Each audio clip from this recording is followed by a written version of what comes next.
నీ దూకుడు సాటెవ్వరు అనేది ఓ పాపులర్ సినిమా సాంగ్. ముఖ్యమంత్రి రేవంత్ విషయంలో ఇప్పుడు ఇది సరిగ్గా అతికినట్టు సరిపోతుంది. ఇటు స్వపక్షం అటు విపక్షం కూడా ఊహించని ట్విస్ట్లు ఇస్తూ సరికొత్త రాజకీయం చేస్తూ దూకుడు ప్రదర్శిస్తున్నారు. ఒకే రోజు రెండు వ్యూహాలు అమలు చేసి ప్రత్యర్థుల మైండ్ బ్లాంక్ చేశారు సీఎం. మున్సిపల్ ఎన్నికల ముందు ఓవర్ స్పీడ్ తో వెళ్లాలనుకున్న కారుకు సడన్ బ్రేక్ వేసేలా ప్లాన్ చేశారు. ఒకప్పుడు ఉద్యమమే ఊపిరిగా ప్రజల పక్షాన కలబడి నిలబడి ఇప్పుడు కాస్త సంధికాలంలో ఉన్న అదే శ్వాసతో కథన రంగంలో ఊపు మీదున్న కమ్యూనిస్టులను నిమిరారు రేవంత్. ఇక మనదే రాజ్యం అంటూ బుసలు కొడుతున్న విపక్ష బీఆర్ఎస్ ను బొంద పెట్టాలనే కామెంట్స్ తో కారు క్యాడర్ ను డిఫెన్స్ లోకి నెట్టారు. ఇంతకు ముఖ్యమంత్రిది రాజకీయ మతలబా, మున్సిపల్ ఎన్నికల మతాబా?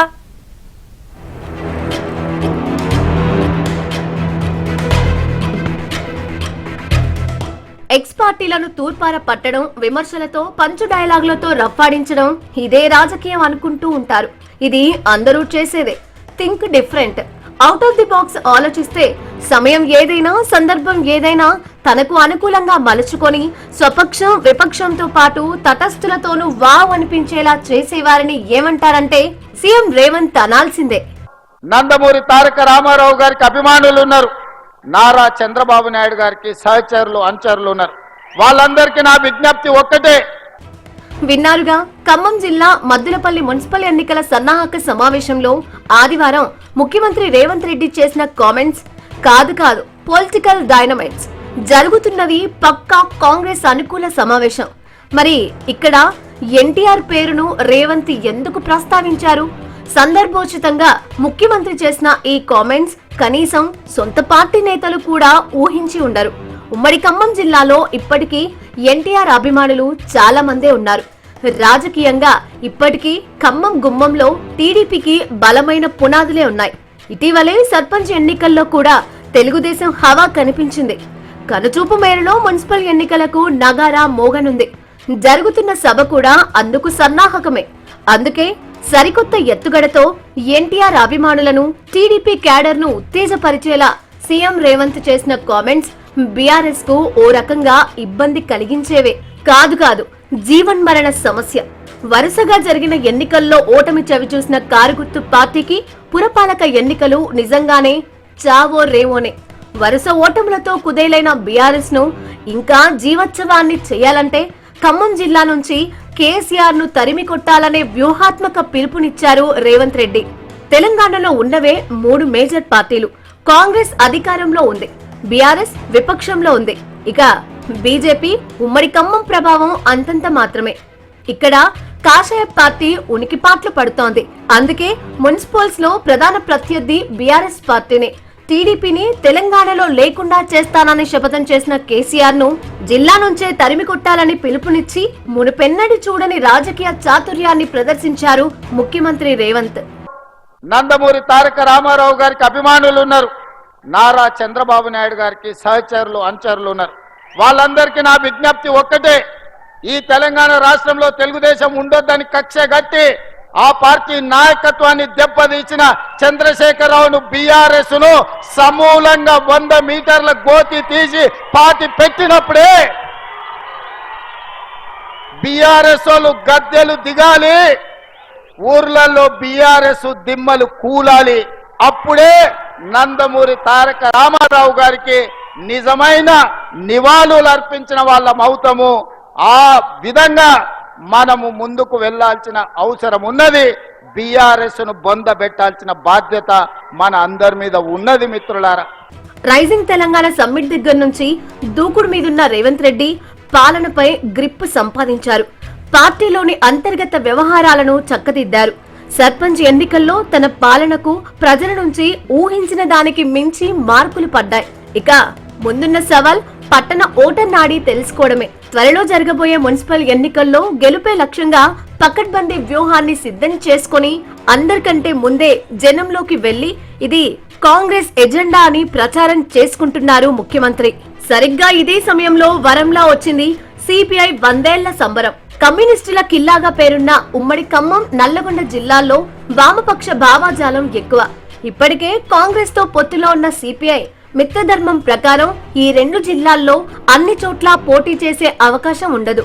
కనుక కాంగ్రెస్ అభ్యర్థులకు కామ్రేడ్ల ఓట్ల ట్రాన్స్ఫర్ అనేది చాలా ముఖ్యం.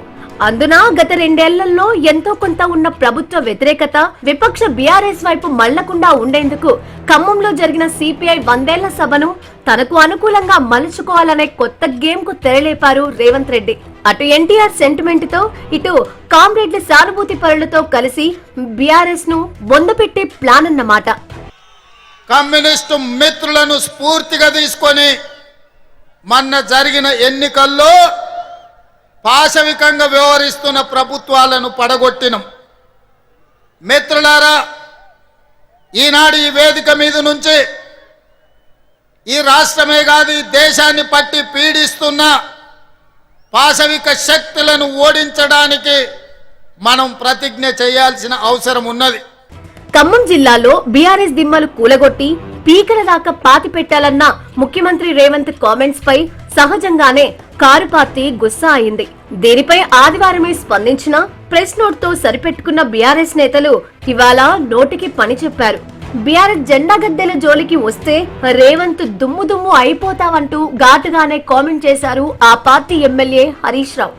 రేవంత్ కు ప్రేముంటే టీడీపీలో ఉండాల్సిందే, కాంగ్రెస్ లోకి ఎందుకు వచ్చారంటూ నిలదీశారు హరీష్. కాంగ్రెస్ భూస్థాపితం అయితేనే ఎన్టీఆర్ ఆత్మ శాంతిస్తోందని ఓ పొలిటికల్ సలహా కూడా ఇచ్చేశారు. రేవంత్ టీడీపీతో అంటకాగితే బీజేపీతో ఉన్నట్లే కదా అని లాజిక్ ను లాగారు హరీష్.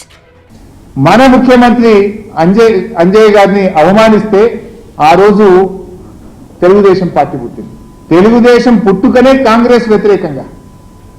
ఎన్టీఆర్ గారు ఆనాడు కాంగ్రెస్ పార్టీకి వ్యతిరేకంగా జాతీయ స్థాయిలో నేషనల్ ఫ్రంట్ నెలకొల్పింది కదా. కాంగ్రెస్ భూస్థాపితమే నా లక్ష్యం అని ఎన్టీఆర్ గారు ప్రతినబూనింది కదా. నిజంగా కాంగ్రెస్ భూస్థాపితం అయితే ఎన్టీఆర్ గారి ఆత్మశాంతి చేకూరుతుంది. మన ముఖ్యమంత్రి అంజయ్ గారిని అవమానిస్తే ఆ రోజు తెలుగుదేశం పార్టీ పుట్టింది. తెలుగుదేశం పుట్టుకనే కాంగ్రెస్ వ్యతిరేకంగా. ఎన్టీఆర్ గారు ఆనాడు కాంగ్రెస్ పార్టీకి వ్యతిరేకంగా జాతీయ స్థాయిలో నేషనల్ ఫ్రంట్ నెలకొల్పింది కదా. కాంగ్రెస్ భూస్థాపితమే నా లక్ష్యం అని ఎన్టీఆర్ గారు ప్రతినబూనింది కదా. నిజంగా కాంగ్రెస్ భూస్థాపితం అయితే ఎన్టీఆర్ గారి ఆత్మశాంతి చేకూరుతుంది. కాంగ్రెస్ ఈ రాష్ట్రంలో భూస్థాపితం అయితే ఎన్టీఆర్ గారి ఆత్మ మనశ్శాంతి జరుగుతుంది. సో ఇప్పటికైనా నువ్వు ఏది పెట్టది, ఎక్కడ పోతే ఏ రోడ్డు కాడ ఖమ్మంలో పోతే ఏదో 4 ఓట్లు వస్తాయని చెప్పి తెలుగుదేశం జెండాలతో నువ్వు మీటింగ్లో మాట్లాడుతున్నావు. ఇలా అసలు నువ్వు ఉన్నది కాంగ్రెస్లా, తెలుగుదేశం ఎవరితో ఉన్నది? ఈరోజు కేంద్రంలో బీజేపీ ప్రభుత్వంతో ఉన్నది తెలుగుదేశం పార్టీ. మరి కాంగ్రెస్ దేశం మొత్తం బీజేపీ వ్యతిరేకంగా పోరాడుతుంది. నువ్వు ఎవరితో కలిసి పనిచేస్తున్నావు? BJP TDP is one. ఇలా రాష్ట్రంలో ఈ outsourcing Congress CM, Congress outsourcing CM కు అసలైన కాంగ్రెస్ వాదుల మధ్య ఇలా పచ్చగడ్డి వేస్తే బగ్గుమనేటువంటి పరిస్థితి ఏర్పడ్డది. సరే, సొంత రాష్ట్రంలో రాజకీయం కోసం అధికార విపక్షాలు విమర్శించుకోవడం కామన్ అనుకుందాం. గత కొంతకాలంగా ఏపీలో విపక్షం కాని విపక్ష వైసీపీ, తెలంగాణలో ప్రతిపక్ష పాత్ర పోషిస్తున్న బీఆర్ఎస్ చట్టాపట్టాలు బహిరంగ రహస్యమే. కానీ ఆ మధ్య కేసుల వీరులు వైఎస్ జగన్మోహన్ రెడ్డి సిబిఐ కోర్టుకు హాజరయ్యేందుకు చాన్నాళ్ల తర్వాత హైదరాబాద్ వస్తే దోస్తు కోసం ఫ్లెక్సీలు కట్టి మరీ ఘన స్వాగతాలు పలికారు కార్ పార్టీ నేతలు. అధికారంలో ఉన్నప్పుడు విందులు, కౌగిలింతలు, రాజకీయ కితకితలతో ఓపెన్ రాజకీయం చేసిన Jagan and KCR team power పోయాక కూడా ఆ బంధాన్ని వీడలేదు. సరే, అది వారి రాజకీయం, ఎవరిష్టం వారిది, ఎవరి అభిప్రాయాలు వారివి అనుకుందాం. కానీ బీఆర్ఎస్ వైసీపీ కుమ్మక్కై ఏపీ ముఖ్యమంత్రి చంద్రబాబుపై ఆరోపణలు చేయడం ఏంటని నిలదీస్తోంది టీడీపీ. నదీ జలాలపై జగన్, కేసీఆర్ కలిసి బురద రాజకీయాలు చేయడాన్ని ప్రశ్నిస్తున్నాయి. బెంగళూరు ప్యాలెస్ లో కూర్చొని జగన్ రెడ్డి చేస్తున్న కుట్రల్లో బీఆర్ఎస్ నాయకులు కూడా భాగమవుతున్నారా అని టీడీపీ ఆస్కింగ్. అసలు నీళ్లు ఎవరు తాగుతున్నారు? బీఆర్ఎస్ నాయకులు తాగుతున్నారా లేకపోతే వైసీపీ నాయకులు తాగుతున్నారా? వీళ్ళు ఆలోచన సరళి ఎలా ఉందంటే, ఈరోజు జనమంతా కూడా మెచ్చుకుంటే జనాన్ని తప్పుదా పట్టించే విధంగా వీళ్ళు వ్యవహరిస్తున్న తీరు కూడా మనం ప్రస్తావన చేసుకోవాలి. జగన్మోహన్ రెడ్డి ఇక్కడ హైదరాబాదు కోర్టుకు హాజరైనప్పుడు బీఆర్ఎస్ నాయకులు, కార్యకర్తలు ఫ్లెక్సీలు పెట్టి స్వాగత ఏర్పాట్లు చేస్తారు. అక్కడ కేటీఆర్ గారు ఖమ్మం వెళ్తే అక్కడ వైసీపీ కార్యకర్తలు వారికి స్వాగతం పలికి జేజేలు కొడతారు. బెంగళూరు ప్యాలెస్లో కూర్చొని ఆంధ్రప్రదేశ్కి ఏ రకంగా కుట్ర జరగాలో చేయడానికి ప్రయత్నం చేస్తున్నారు. నాకు కూడా వ్యక్తిగతంగా అనుమానం ఉంది, పెద్దవాళ్ళకి కూడా అనుమానం ఉంది. ఎందుకంటే బీఆర్ఎస్ నాయకులు కూడా బెంగళూరు ప్యాలెస్లో కూర్చొనే బహుశా ఈ కుట్రలు కూడా చేస్తున్నారనేది స్పష్టంగా కనిపిస్తుంది. అందుకే ఈరోజు ప్రజానీకంకి ఈ 18 మాసాల పరిపాలనలో అద్భుతమైన పరిపాలన అందించి వారు చేస్తున్న ప్రయత్నం కూడా మనం చూసుకోవాలి. తెలంగాణ రాజకీయాలు వయా ఎన్టీఆర్ మీదుగా, ఏపీ పాలిటిక్స్ వయా బీఆర్ఎస్ మీదుగా సాగుతున్నాయి. సడన్ గా ఈ చేంజెస్ ఎందుకు? మున్సిపల్ ఎన్నికల ముందు కామ్రేడ్ల 100 ఏళ్ల సభకు హాజరైన సీఎం రేవంత్ కొత్త పొలిటికల్ గేమ్ కు తెర లేపారా? ఎన్టీఆర్ సెంటిమెంట్ ను రగిలించి ఖమ్మం గుమ్మంలో బీఆర్ఎస్ కారును బోల్తా కొట్టించే ప్లాన్ ముఖ్యమంత్రి రేవంత్ రెడ్డిది రాజకీయ మతలాబా, మున్సిపల్ ఎన్నికల మతలాబా? ఈ జంట సెంటిమెంట్ హస్తం పార్టీకి పొలిటికల్ మైలేజ్ ఏ మేరకు తెచ్చి పెడుతుందో చూడాలి.